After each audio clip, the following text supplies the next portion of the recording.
Welcome back to the channel. My name is Ryan, and today we got some good news. If you can't tell, I am fully a Tennessee fan. If you can't tell, I have a full fit right now, but you can't see it, and I won't show all of it off. So, yeah. But I was waiting to make this video because the news was about to come out, and officially, not okay, temporarily, this is what has happened. This is what the headline from CBS Sports says. Tennessee granted temporary injunction by federal judge as NCAA loses ability to enforce NIL policy. Whoa. Whoa. That is what we've been waiting for. That's what we've been waiting for right now. It's the best thing we're going to get. This thing's not fully done.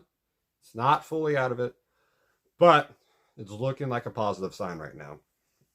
And two reasons why I waited on doing this. One is I wanted to see the full information, see other people's reactions, seeing a lot of volunteer fans be happy about it, and I guess Virginia fans. But this is mainly about Tennessee and the whole Nico situation, which was nothing, and then people try to make it something out of nothing, and the court's like, haha, it ain't nothing, haha, sit back down.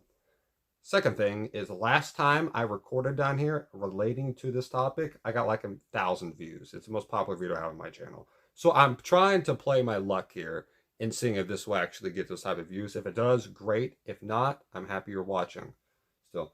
But let's read through the article and just discuss everything about it. Just discuss everything about it, because if you want to learn, if you want to hear like everything about that led up to it, go check out the video that I had made before. It's on my channel. You would easily find it. But I have a playlist for all my stuff. So check it out. College Football Talk. It's there. But the NCAA rules bearing the use of NIL compensation is in recruiting received a blow in federal court on Friday when a U.S. district judge granted temporary injunction. If you don't know what injunction means, like I didn't know what injunction means, let's have Google define to us what injunction means. An authoritative warning or order. A judicial order that restrains a person from beginning or continuing an action threatening or invading the legal right of another, or that compels a person to carry out a certain act to make restitution to an injured party. That's what it means. So, if you didn't know what it means, if you didn't know what it meant, now you know. So that word's brought up. It's going to be probably brought up a lot. That's what it means. The injunction stops NCAA from enforcing any rules relating to third-party negotiation on NIL compensation until a final decision is reached in this case. So right now, NIL cannot be, the NCAA cannot mess with the NIL right now. There's no real boundaries right now, so this thing popping up anyways is kind of weird. So yeah, then you have the attorney generals from Tennessee and Virginia sued the NCAA on January 31st, pretty much the beginning of the month, or technically the very end, but January 31st, February 1st, it's right next to each other. Pretty much the start of February. Antitrust grounds amid news that the University of Tennessee was under investigation for multiple alleged level 1 infractions. The NCAA's case against Tennessee in football centers around the quarterback Nico Iamaleava. I'm getting better at this name. I'm getting better. I will get it down officially at one point. But again, I have a year pretty much to figure that out. But you know what I'm talking about. Who signed an NIL deal that is believed to be in the $8 million range, which is absolutely insane for a guy who has not stepped on the field for Tennessee at the time. But he's looking really good so far. If he continues what he's doing against Iowa, and we actually have guys that can finish routes. Yes, Ramel. Keaton, yeah, you. I know he's not on the team anymore, but still. If we actually got guys that can do that, we'll be good. We will be good. Here is a quote. The court's grant of a preliminary injunction against NCAA's illegal NIL recruitment ban ensures the rights of student athletes will be protected for the duration of this case. But the bigger fight continues, said Tennessee's Attorney General Johnson Skurmity. That's the best way I can say it. That's what he said. We will litigate the case to the fullest extent necessary to ensure the NCAA's monopoly cannot continue to harm Tennessee student athletes. I love to hear that. Hey, stay with us. We're the volunteers. We're volunteering. We were great. We got that name from helping out in the war. So if you're disrespecting us, you're disrespecting volunteers for the war, which shows a lot about your character. So how dare you even think of doing that? And then the NCAA is not above the law, and the law is on our side. That's a great line. The NCAA is not above the law, and the law is on our side. I like that. So it's just saying the NCAA is trying to pull a fast one, trying to get something over on Tennessee. It's people just don't like seeing us be happy. They don't like seeing Tennesseans be happy, have a good team for once, be good in everything, have a pretty good baseball team, good basketball team, and good football. You don't like that? What's wrong? Why? What did we do to you? We did nothing to you. We beat you 1 year, and now we're thinking like, no, this is the end of the world. It's okay. It's fine. You have a lot more things to worry about in the SEC other than us. A lot more things to worry about. Again, like Oklahoma. Oklahoma's gonna suck. We're gonna whoop Oklahoma to start off this year. Jackson Arnold, if he's throwing picks like that against Arizona, you think what's gonna happen when you play Tennessee? You saw our defense play this year. We're gonna play even better. Now, we got guys who want to be on the team. James Pierce are gonna run through all of y'all. He's gonna get through every offensive lineman in Oklahoma. They tried to run the offense that we made, that Tennessee made, that Heupel made. You try to do that, it ain't gonna work. You try to get 30, we'll get 50. About that. Ask any team that we play that year. Any team outside of Georgia. Please don't ask Georgia. And don't ask Georgia about anything we've done since 2016, to be honest. Nothing positive has happened. So, but anyways, we whooped the crap out of Oklahoma easily. Then in the lawsuit, the Attorney Generals alleged that the NCAA had violated antitrust laws by denying athletes their ability to earn full compensation for their name, image, and likeness. That's what NIL stands for, if you don't know. The NCAA's The NCAA's prohibition likely violates federal antitrust law and harms student athletes. U.S. District Judge Clifton Corker said a decision handed down on Friday. And I'll read one more paragraph. The NCAA athletes have been permitted to earn NIL compensation since July 2021, but within certain parameters. For example, schools are not allowed to directly recruit players, high school prospects, or transfer portal entrants using NIL opportunities. I'll read one more article. I'll read one more paragraph, actually. Friday's ruling changes that for the time being, and is merely the latest example of the NCAA's struggle in court. The U.S. District Court in West Virginia issued a ruling in December against NCAA's transfer restrictions that led to numerous second-time transfers around the country gaining immediate eligibility in basketball. So, yeah. If you're a Virginia fan, I would like to hear about this because I don't know, because a lot of people aren't covering the Virginia part. I'm not covering the Virginia part. I won't be covering that part. But if it ties in directly to Tennessee, then yeah, of course, I'll be technically covering it. Again, I don't know why Tennessee's the one they chose. Like, oh, you don't like Nico? Is Nico just this good? You're just afraid of Nico? You want to try to compete with him? Try to take him away from us? He's going to lead us to 3 national titles? 3 Heismans? Just 3 O'Briens? Like, he's going to 3 O'Brien, like, award winner? Like, what do you want? Like, SEC Player of the Year all 3 years? Like, are you afraid of that? Then stop it. The problem is he's not going to be able to. That's the thing. You saw Nico what he did to Iowa. What he did to Iowa, right? We as a team we dropped 35. That's pretty much more than that's the most that Iowa's allowed all year. And they played Michigan. They won the title. You saw what they did to Alabama? They beat them. Take what we have with Nico. Our team is improved. If you look at the guys that left, our offensive line has stayed. We got some guys that left. Tyler Barron left. He didn't want to be here. If you don't want to be here, go. Terry McDonald, he left. We had a lot of injuries and stuff. We got James Pierce, best pass rusher now, by far right now in the SEC.